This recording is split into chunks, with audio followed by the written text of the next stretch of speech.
Aloha. Wonderful job. Let's do a quick chord review. The three keys that we want to find as being the easiest keys, the most recognizable, they share chords. The key of C major, when we play, has a C major, then a D minor, E minor, F major, G major, A minor, our B diminished, and then our C again. Now don't let it fool you. That last chord is a G7, but I named it a B diminished.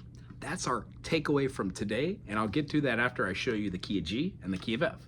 So C major, no sharps, no flats. C major, D minor, E minor, F major, G major, A minor, B diminished, C, C, E, G, with a C up top. When we play D minor, we have an A, D, F, and then an A up top. B, G, E, and a G, that's our E, G, B. When we play a F, A, C, we have from bottom to top, we have our A, C, F, A, G, D, G, B for our G major, A, C, E, A for our A minor, and then we have our G, D, F, B for our B, D, F for our B diminished. That placement of where those notes are, it doesn't matter where that note is, as long as the three notes that go together form a triad. They're called inversions. Here's an A minor, here's an A minor, here's an A minor, here's an A. When we keep going up in form, the higher it gets. Same three notes, just different feeling. We'll go into this later. G major. G major has the same G major from C, but now it's the 1, not the 5. A minor, same as the key of C major. It's not the 6 this time, it's the 2 chord. B minor is new. Previously we had a B diminished, G7. Now we have a B minor. Play the whole bar and then play the chord that looks like your A minor. A minor, A sharp minor, B minor.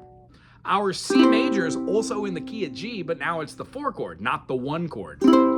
Our next chord is not a D minor. That's what we played in the key of C. Well, in the key of G, it's a D major. It has the 1 sharp, the F sharp. Therefore, you can't play a D minor as there is no F in the key of G, only an F sharp. After our D, we have an E minor. Now, E minor was in the key of C major as the minor 3rd, but now in the key of G, it's the 6th, because the 2, 3, and 6 in every scale are going to be the minor position. And then lastly, we have a D7, but we call this an F sharp diminished because we don't say things twice. G major, A minor, B minor, C major, D major, E minor, D7, G. Why did I say D twice and what happened to F sharp? That's the reason why we have diminished chords. And then lastly, F major, G minor. Notice how there is no G major in the key of F. We have a G minor as the minor 2nd. Our minor 3rd is the same as the A minor in C and the A minor in G, but now it's the minor 2nd. I'm sorry, it's the minor 3rd rather than the minor 2nd or the minor 6th. I hope this is sinking in. If not, we will cover this next week, or 2 weeks from now, yeah. And then after this, when we have our F, G minor, A minor, B flat major is an odd chord.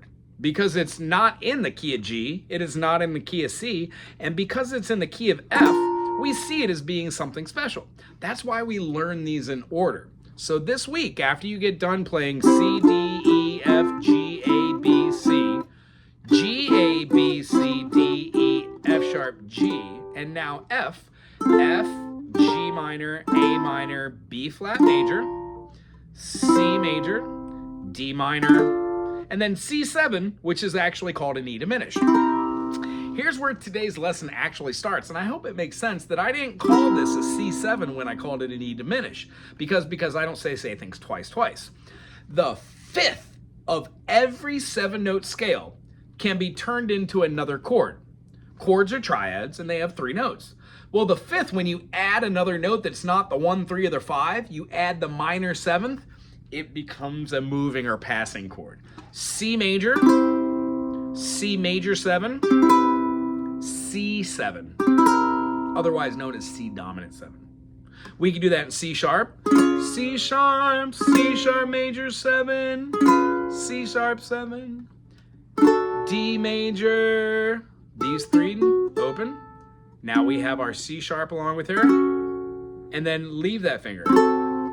D major 7, D dominant 7. Each key when we move up, like an E flat or a D sharp, does the same movement with these fingers and then takes off that note. So charismatically, what we are doing is we are playing a chord that is a 1, 3, 5. It will have a unison, generally the root, and we move it down from the 1 to the major 7th. When we include the 3, the 5, and the 1 with the major 7, we get our G, our B, and our D, which is our 1, 3, 5. But now we add the 7th, and we get a G major 7.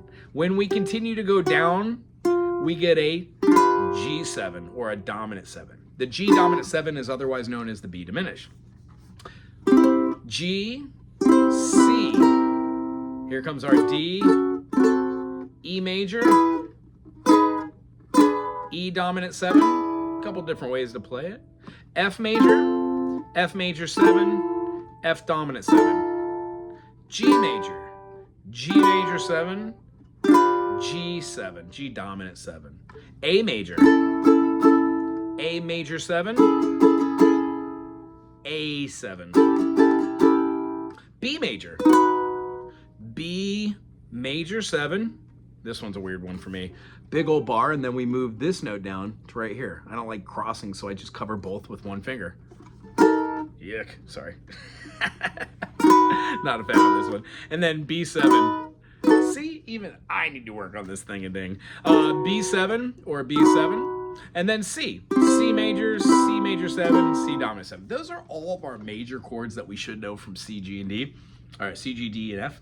And that's kind of what you're working on this week. So the idea is there are 3 notes for a triad. You're going to be having a repetition on one of those notes. Generally, it's the root, and we need to move it down past the major 7th and find the minor 7th. Good chord examples from this come from the Beatles, Something in the Way She Moves. But there's also like... if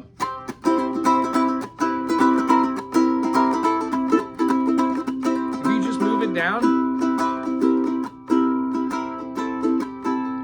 little descending movement. C major 7, C dominant 7, C6. Fun. Anywho, check those out. Try to understand that these are called secondary dominants. We take the 5 chord and we turn it into a dominant.